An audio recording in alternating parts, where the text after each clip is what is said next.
Wrong week to quit sniffing glue. Button up your overcoat when the wind is free. Take good care of yourself. You belong to me. Well, welcome back. It is the first full week of January of 2018. Hey, you can tell I'm still sick as a dog, meaner than snot. I've been sick the entire year. Since January 1st, I've been ill, so I've been sick this entire year. But I am ripping and snorting to get back at this Franklin. Now, the thing is, I'm on that dangerous stage of a cold when you're starting to feel better, and then you go overexert yourself and throw yourself back into a downward spiral, and that's where I am today. I feel better. I don't sound much better. I feel better. But I know that if I get too active, it's just going to throw me back, throw my progress all out the window. To let you know what's going on with Franklin, I've had several conversations with Ralph at Tena Contols, and we're working on a lighting package for this. So that's kind of holding up my construction because I want to wait to see what Ralph has to send me to put it in. It's actually not that bad outside today. I might just for my own sake put a coat of primer on this thing just so I can show that I've done something, and that way I can feel a little bit like I'm doing something on it. But until I get in contact with Ralph, until I talk to him more, I will not be able to put things together. What I'm doing now is measuring up windows and measuring it for masks for the windows and everything. So work's going on, it's just not a lot of construction work.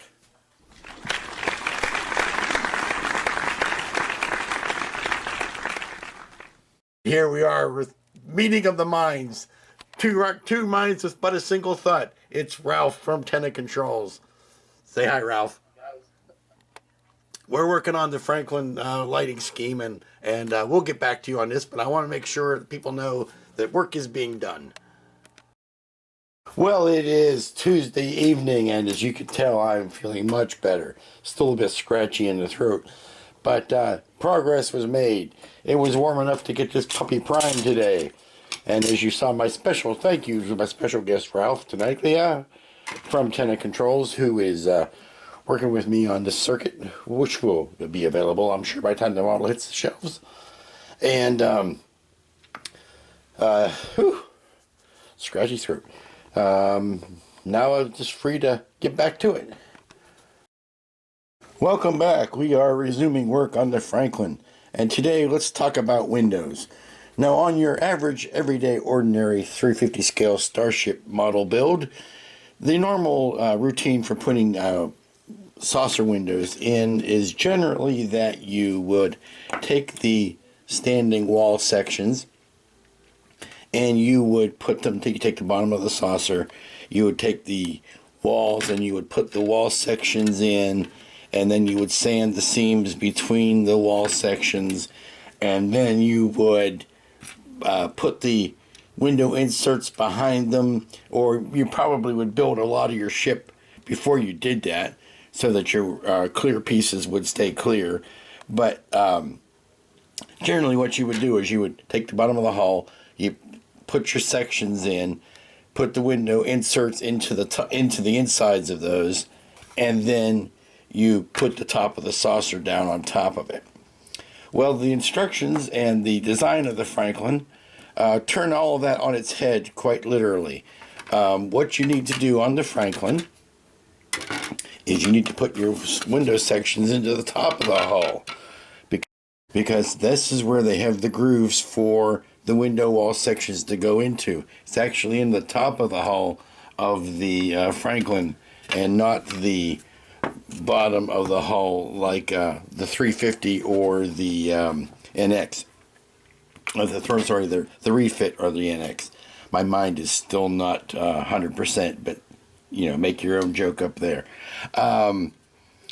Another thing that is different on the Franklin is that you have to put the let's see, here's an example. That goes like that, and it fits in like that, and it has that weird funky angle where it angles back. I think you can see it there. It angles back.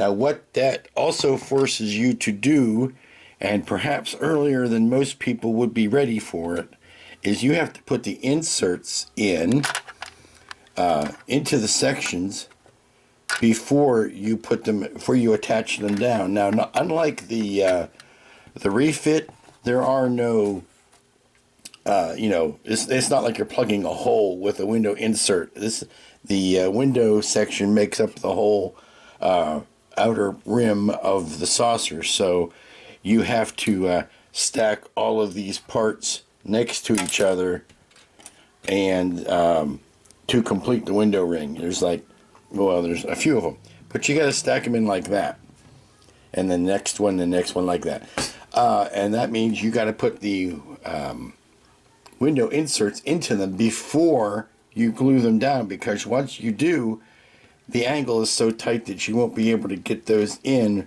from the backside. Plus these little hold downs for the main saucer pieces are also going to end up being in the way. Now you can still put your light behind that. Don't worry about that. So your lighting is still going to be quite possible, and I think actually pretty easy. But just be aware that you have this new order of things to do them in. Now luckily, you don't have to glue these two pieces together. The window units fit in so tight. I can't do this with one hand. The window units fit in so tight that, well, I'll tell you what, let me just put them together. There's one completed section, and it kind of has that V shape at the back. But you can see how you would be very hard pressed to insert that from the back side after it was glued down. So taking this piece, let me use my little stand here, taking this piece and putting it down like that. Oops, I'm sorry, I had it upside down, my fault. Now it fits in these two grooves, just like that, and you cannot put it in the wrong place. I mean, it locks into place. So what I need to do is go ahead and make up all of these rim pieces and then glue them down. Now, as I've said, once you get all these in place, putting lights behind that is still easy peasy. Back on these window walls, and here's a clever thing that I want to commend Mobius for, and I want to point out to you. Because they are so similar, and you could easily get them confused, what Mobius has done is they have put the part number on the inside of the hull where it goes. This has its own part number, but it has the part numbers listed here. And on the clear inserts for the windows, because you could spend a lot of head scratching time figuring out which one goes on which, they have, let me see if I can get a focus here. Come on, let me find it. Okay, here. It's got a clear, or a C, there you go, 22C. That means it goes in, that is the clear part for part number 22. There's 10C. That's the window insert piece I need. Now it has its own part number. It looks like it has a part number there. But I like the, no, I'm sorry. That was for another part. But it has the insert wall number with a C after it to tell you that that's the insert that goes in that part. Neat idea. Well, with one half of the perimeter of the saucer put together, windows put together, I've lined them up inside here to kind of see how they fit, and it's all going together well, with the exception of one little snag that I've just hit, and that is the nav beacon. As you know, Ralph's working on a lighting kit for me for this, and until that gets here, I'm trying to do the stuff that I can do in preparation, and I was thinking I could get all these in. I can't put this piece in until I can bury that whatever light he comes up with, because the kit calls for a clear insert to go there, part number 84. It looks just like a little beacon on a T, yeah. And it just sits down in there.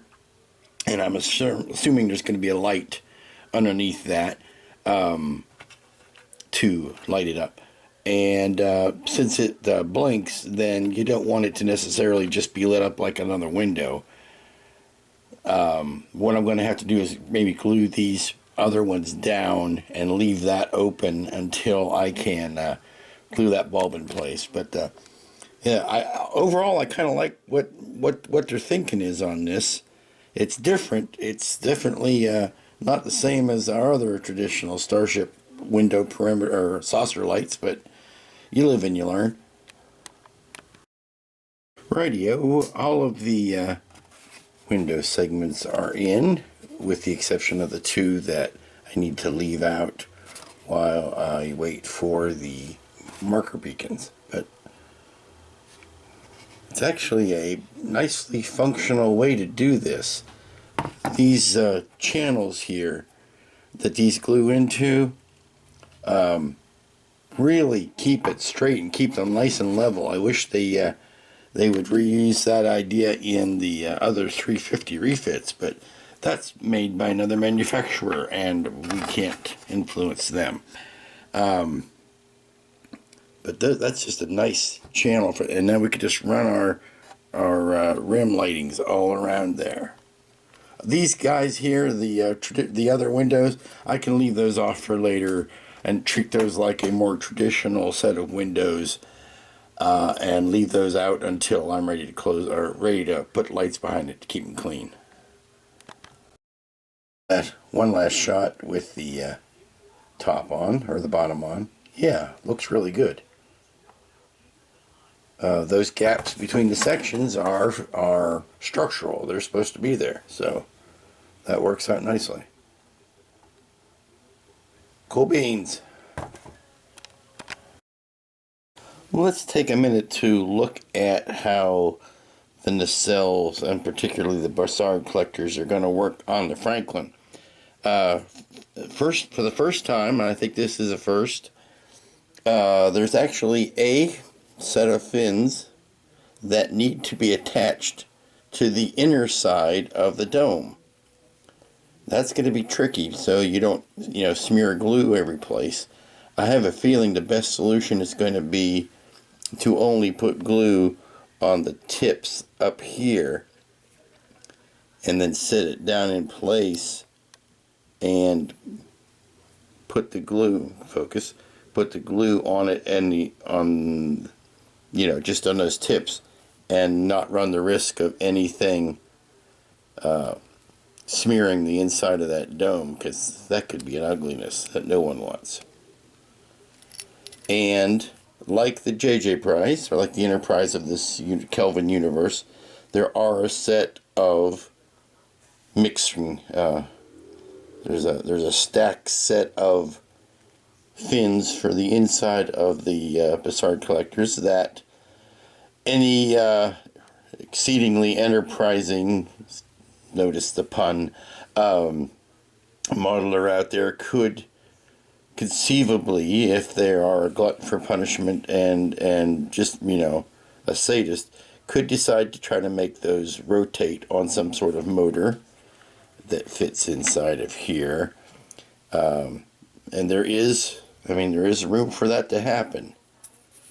There's a big empty space in there. You could put a motor. I do believe it's designed for it to be stationary, however. Here, there you go, something like, let me fix this up and I'll be right back. I have to say, there is a temptation to simply fill that indent, or the indent in the inside of the dome where that piece sits. There's a temptation to simply paint that. If you just painted that and left that part out, it might be a little bit easier. But you'll notice everything here is keyed to go on one way and one way only, which is good. And they are different right and left, so you have to get your orientation right and left correct. This will settle in a second. Come on. There you go. See, that's all settled now, minus that piece. And then the whole thing slides into the front of that. And what I'm presuming, what I'm going to do, and what Ralph's lighting is going to do, is there's going to be a circuit board behind this piece here that's going to sit over top of that. So the first thing I'm going to do is I'm going to tint this piece with orange clear, and then set the circuit board over top of it, bulbs facing down, over top of that hole. The circuit should have a hole in it so that it will sit over top of that post. Sit that down on it, and the rotating lights shining through those fan blades, I think, will give the effect of the fans that is similar to the movie without the fan blades themselves having to turn. That's the goal anyway.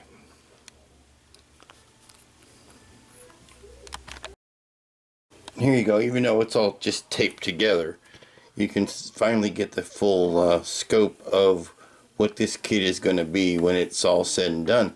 And it's a pretty good, pretty nice display piece. Those engines sit nice and level. Of course, you know, everything's taped together so the angles aren't nailed down, but that's a nice size ship. I was afraid it was gonna, you know, be too small or something like that, but that's nice. Gives you ample room for detailing and all that kind of stuff. Okay. Yeah, once you put the second nacelle on there, it really balances things out, and it doesn't look so I don't know what the word was, unfinished, well, ungangly or unfinished, but yeah, that's gonna make a nice display piece. These details on the bottom of the saucer, these are all thrusters, and what Ralph and I have got cooked up for this is that we want to put those on a circuit so that you could fire those thrusters and have a nice blue engine effect. But to first do that, I have got to drill those out and get ready to replace those with fiber optics that we can run to a flickering LED. So that's the last job that I want to get done for today. And if anything has taught me on the Star Destroyer is to get lots of drill bits and a little bit of patience, and it can be done. So let's try it and find out. Well, that went easier than I had a right to expect. I was originally thinking of scraping those off and then drilling, but those have such nice raised detail that I didn't want to scrape those off and then just put holes there. We're going to try to make it go into that actual fitting like I did there. Nice. Yeah, that's kind of what we're looking at. I can drill that out a little bit bigger. This is a 75 mil, 0.75 mil, I think, fiber. And I can drill that out just a little bit bigger. Maybe put 1 mil right there. I want them a little bit big so that they, show off when they do their effect. So this is not a place where you want a tiny speck of a fiber optic. But that's all the holes drilled out. And it looks very much like that's going to be the end of this week. Another short report. Sorry about that. I wanted to let you know about the kind of the major, now that I can, the demons have been exorcised and I can kind of speak again. The major change in attack on this kit. My original plan was to put this together as quick as possible, quick and dirty, simple bulb in the front, simple bulb in the back, as far as lighting, but to get it done to start painting. And that was the stated goal. And then I talked to Mr. Ralph. And it wasn't just the fact that I had talked to Mr. Ralph, but I talked to Mr. Ralph, and like the next day he had a prototype board to show me. And that tells me that this is going to go, he's going to have a board to me pretty quickly. So I decided to stop and wait for him to send me a board so that I could put the good lighting, the prototype board lighting in this kit, and not rush through it and not get it out the door just so that I could paint it. Yes, I still have to make, I still have to make the window templates, and I still have to make all of that. But at the same time, we're shaking out the bugs of the lighting system so that he can help, I can help him have his lighting system ready by the time this hits the shelves. So, I get a lit model out of it, and there you go. And Ralph gets another product out of it, and it works good for everybody. So I decided to stop and slow down on this so that we can work the lighting into it. But coming along quite nicely. It's a fun little kit to build. Unfortunately, I have discovered that despite my best efforts, Mobius has thwarted me. They thwarted me. I like to look at instructions. I look at the instructions as a guide, a mere annoyance on my way to building something. And if someone tells me that it needs to be built A, B, C, D, I'm going to build it A, B. I'm going to build C and then D and then attach it to B and then slap it into A. No, not so with this kit. There is a definite order in which pieces have to go together, because like the pylons, for example. Pylons top and bottom. Engine goes down, and then there's a piece that overlaps the pylons once they're together. I can't really assemble that as a sub-assembly and then attach it, because it pinches. You'll see. But it's thwarting me. I can't do a bunch of sub-assemblies and put them together like I could on the Discovery. I could build, this part and set it aside, build that part and set it aside. This, you're involved with the whole kit from minute one, and you can't really do anything off to the side, with the exception of maybe putting the engines together. But if you're going to wire this, then no, because you have to run the wiring up the pylon and into the nacelle. So it's going to call for at least half of the nacelle to be attached to the pylon before you attach the other side of the nacelle. So we are going to have to build things in a slightly different order on this kit than I normally am used to. As I said, as indicated on the saucer windows, I'm used to putting them in the bottom of the saucer and do all that, and then fit the top of the saucer on top of it as a crowning glory. Well, this is kind of upside down. Everything gets built into the top piece, and then you add the bottom piece to it. So it's, your mileage may vary, but it's kind of different for me. And happy to know that, like I said, the demons are gone. I had my first full night of sleep last night in 2018. So that's good. One good weekend of healing, I think, and then we'll be back, hit the ground running on this next week. I've put in an order to the fiber optic store to give me some fiber optics for the thrusters, and also to kind of replenish for the jobs coming up in the future. Neither here nor there, but we're looking forward to getting back on our feet, back up to speed, and bringing you full-length videos again. None of this 10-15 minute namby-pamby stuff. I want to give you full in-depth stuff. Down on the desktop, actually putting things together stuff. And hopefully we can get back to that. Maybe starting as soon as the next video. Who knows? But until then, be good to each other, and try to avoid the cold. Get your vitamin C. Drink a cup of orange juice every day. Don't go out without a hat. things like that. And we'll see you here next time. Keep away from food like hooch when you're on a spree. Oh, say good, scare yourself, you'll be more